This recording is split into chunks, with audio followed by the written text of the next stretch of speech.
Welcome back to the channel, guys. Today we're going to talk about some crankbaits. In the winter time when the water is really cold, it's hard to imagine that fish want to eat something that's flying through the water column, but these crankbaits that I have in my hand right here are hands down the best winter crankbaits ever made and will literally double the amount of bass you catch compared to any other crankbait on the market. So let's talk about it. So what I have here is the Rapala Shad wraps. These are very old school crankbaits. You might have heard of them, you might not have. They're actually more of a walleye bait originally, but they've been adapted to fish for bass as well because they're such a good wintertime crankbait and there's nothing else out there on the market for what it does.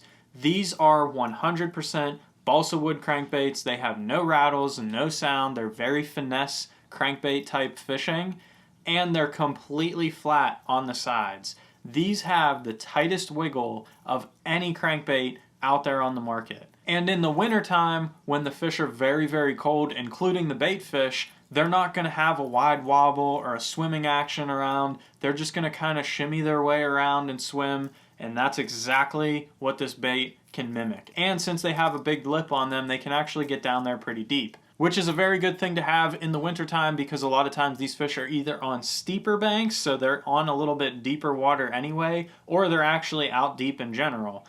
So these crankbaits will allow you to get down there to where the fish actually are with the type of action that those fish are looking for. So today we're going to talk about how you want to pick out one of these baits, where you want to throw them, and then we're even going to talk about the rod and reel combo that I like to fish these baits on, because your standard crankbait gear that you throw your square bills and stuff like that on will not work for these baits.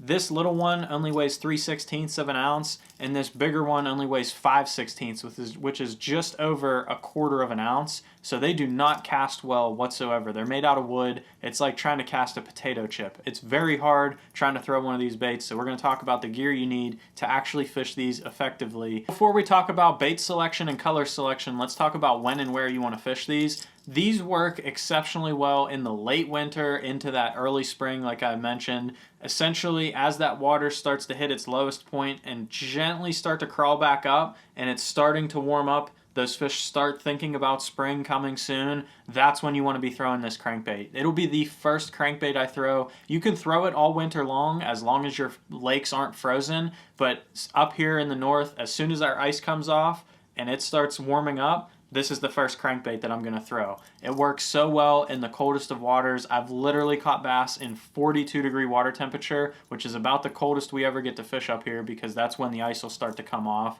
And it works amazing in those cold water temps. From 42, 40 to about low 50s, maybe high 40s is when I'm going to throw this crankbait. Once it starts hitting 50s, I'll start switching to some other crankbaits that are a little more effective. But in that cold 40-degree water temperature, this bait absolutely kills it. The other thing with this crankbait is that you can fish it offshore on points and stuff like that, but oftentimes I'm fishing this on gravel banks, transition rocky banks with some chunk rock and stuff like that. Basically areas where these fish are staging for spring before they start to move back. You're going to want to look for steeper banks rather than a place where you're 100 yards off the bank and it's still 8 foot deep. You want it to be 8 foot deep, 3 feet off the bank. You want it to drop straight off, like super steep walls like that. That's where this bait is going to excel and catch you a lot of fish. And when this bait really excels is when you have a warming trend with some sunny weather. If you have a bunch of sunny days in a row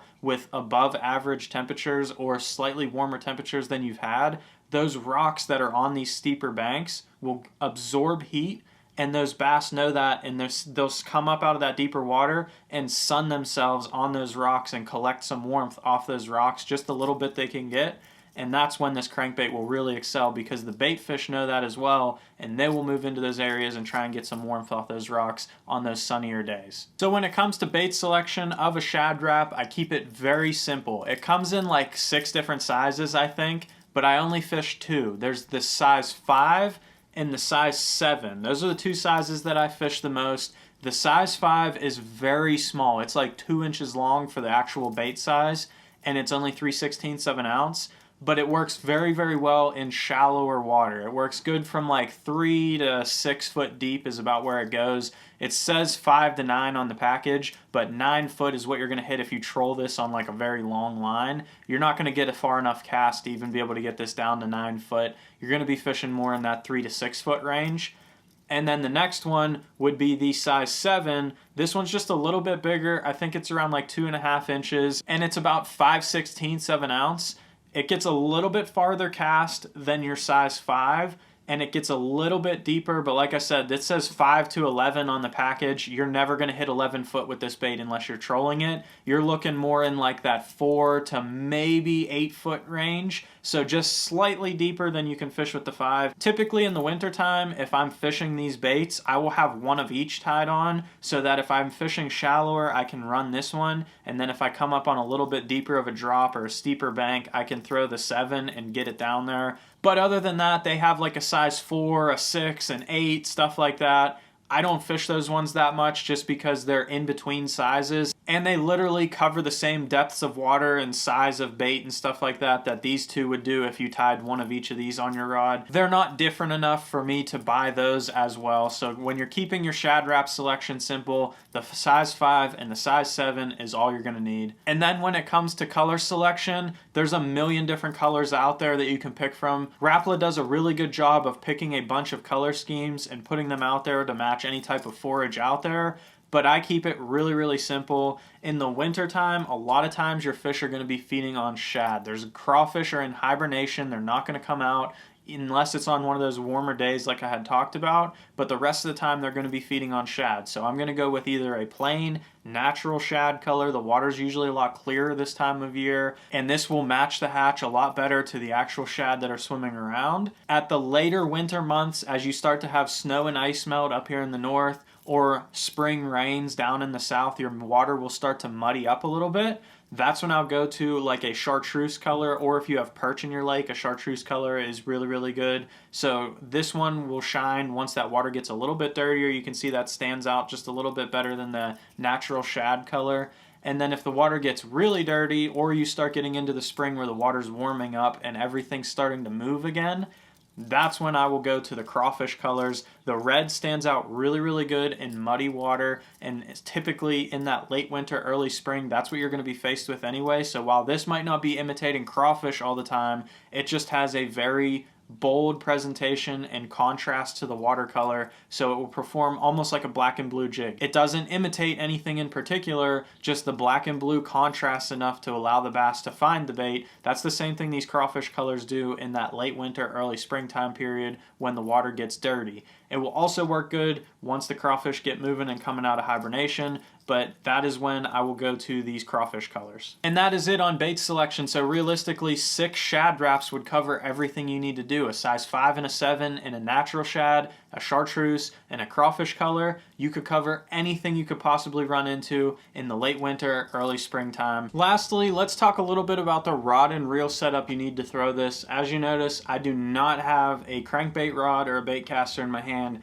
I fish these on spinning tackle. It's the only way to get a very far cast with this bait, and by far, I still don't even mean that far of a cast, because the wind will catch this and it will not go where you want it to go 90% of the time. It's a little frustrating to fish this bait sometimes, but it can produce a lot of fish in the winter. The reason I fish a spinning rod besides the long cast is that it has more sensitivity on these light baits. They don't pull very hard, especially that size 5. They do not pull at all. If you threw this on a crankbait rod, even if you got a far cast, you would not even know if your bait's hitting the bottom or if it's wiggling properly. You would not be able to feel any of that. So I fish this on a drop shot rod. This is my Kistler KLX 7-foot medium drop shot finesse worm rod and their Series 1 bait casting reel. That is my setup for this. I have braided line on here right now, but I do not fish these on braided line. This is just what I had left on at the end of this season. I live in the north, so everything's iced over right now. We have 10 inches of snow outside, so I'm not doing any bass fishing. So when spring rolls around, I'll be taking this braid off and I will be going to 8-pound test straight fluorocarbon. That is what I like to throw these baits on. It gets you the farthest cast and it gets you maximum diving depth on these baits. So I like to give myself a little bit of an advantage and go to fluorocarbon and 8-pound test to make sure I get my bait just a little bit deeper. Might only get 1 foot deeper, but that 1 foot might be enough to actually get your bait down to where the fish are this time of year. So that's why I use that type of line, and it also just helps your bait run a lot better than it does going braid to a fluorocarbon leader. Since braid floats, it'll have an arc in it, and it will not allow your bait to dive to the depth that you actually want it to hit. If you enjoyed today's video talking all about how to fish a shad wrap to catch more fish this winter, go ahead and check this video out where I talked about things you can do to your jig to catch more fish this winter as well, and make sure you hit the subscribe button down below so you don't miss any of my weekly fishing tips. Thanks for watching.